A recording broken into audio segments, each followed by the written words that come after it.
Good morning, everybody. This is Van Hargis with Van Hargis Horsemanship, and this is the Ranch Road. We're going to talk today about one of the first questions that somebody popped into us upon my request yesterday was this. It was, how do we energize the lazy horse? Well, first of all, we can't accept the lazy horse. In other words, if too many times I see people putting personalities on horses, and they'll say stuff like, "Well, you know how old Joe is. He's just lazy. That's just the way he is. He's just a lazy horse." And then we begin to accept that. Now, then we're quite surprised when we see, say, like a grizzly bear about to jump up that horse's butt, and he gets in a big hurry. Oh my gosh, I didn't know little Joe could move so quickly. You see, those horses will move pretty much as to what our expectations are to a certain degree. And we all know that some may be a little bit more quote unquote energetic than others.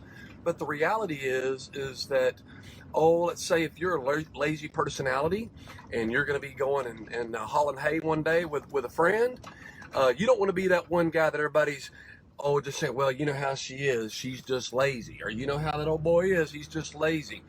In other words, there's a time and a place that it's okay to be lazy, slow, methodical, and really let your true personality come out. Then there's another time that we want to have a little bit of work ethic.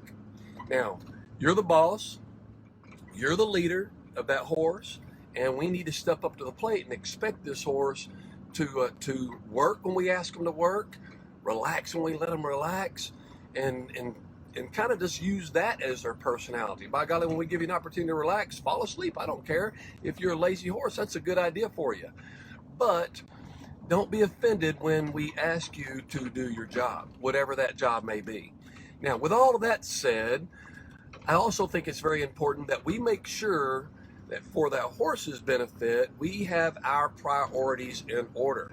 Now, my priorities are pretty darn simple. First and foremost, I want forward movement. In other words, this is the foundation, the basis for my entire program. I don't care what it is. I don't care if we're starting a colt under saddle, or if we're working on one of the ranch horses, or if we're working on one of the performance horses. Either way, it's always this. Number one, forward motion. Forward movement. We got to get that.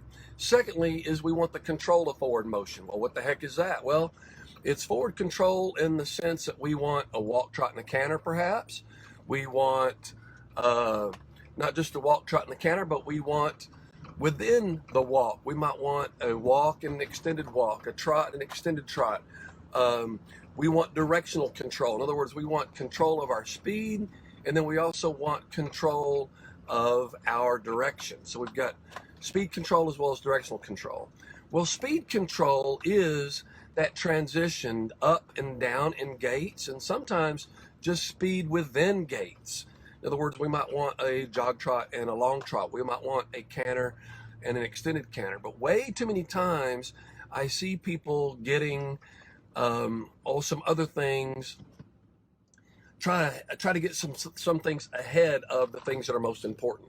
So before you really got that horse moving out and moving out correctly, what we end up doing is we try to get them collected too early, or we try to get in their face too early, or we try to work on some things about maybe slowing the canter down when this sucker's just really figuring out how to do the canter in the first place.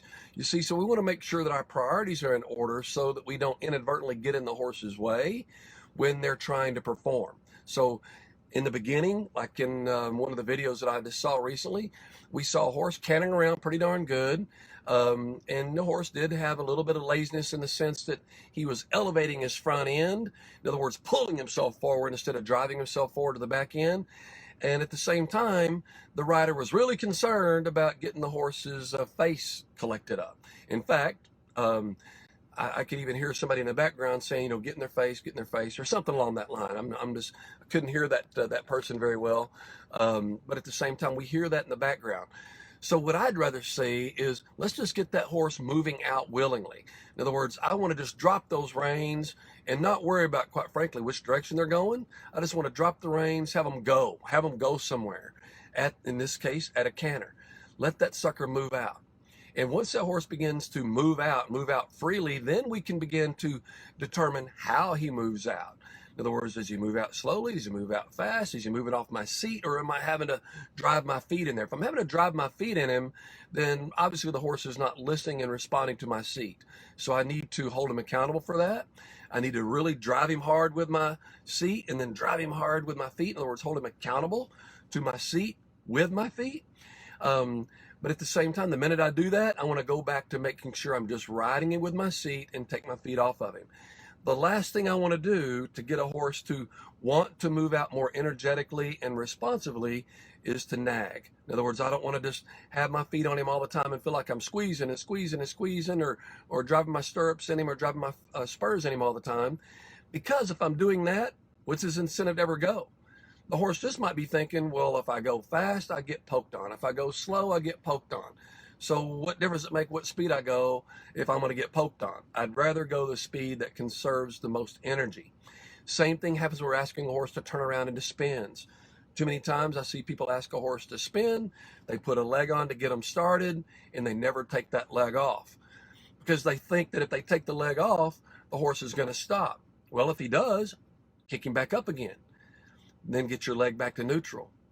If he stops, bump him again, put it back to neutral. This horse's job is to train you not to bump him. Okay? Same way with getting your horse to move out more willingly, more energetically. You want to do whatever it takes to get this horse to move out. Once he moves out, that's great. Relax. Just keep driving and keep riding with your seat. But if he slows down, hold him accountable. Bump him with your feet. This horse's job is to train you to keep your hand down and to keep your feet still. In other words, riding in neutral. Now, when I say riding in neutral, I don't mean sit up there like a sack of potatoes. I mean ride your horse. In other words, if you're in a canter, get your seat in that 3-beat rhythm that you want. Okay, if you want your horse to go fast, get yourself a faster 3-beat rhythm, and then hold your horse accountable to that. If he slows down, bump him, or whatever it takes to get him to drive forward. But when he is driving forward, just hold him there with your seat, you see. We don't want to be naggers. We don't want to just bug and nag our horses. This is the Ranch Road, and I'm telling you guys, I'm so happy that you guys are sending a few questions. We got a boatload of them. I say a boatload. We got several of them on the Facebook responses yesterday, but we also got a boatload of them via email. So thank you guys so much. Remember, this is the Ranch Road. Let me help you from my drive from the house to the ranch every day, and we'll address your questions the best we can. To send those questions in to our Facebook page at Van Hargis Horsemanship, or you can go to our website or to the email and click on info@vanhargis.com. This is the Ranch Road.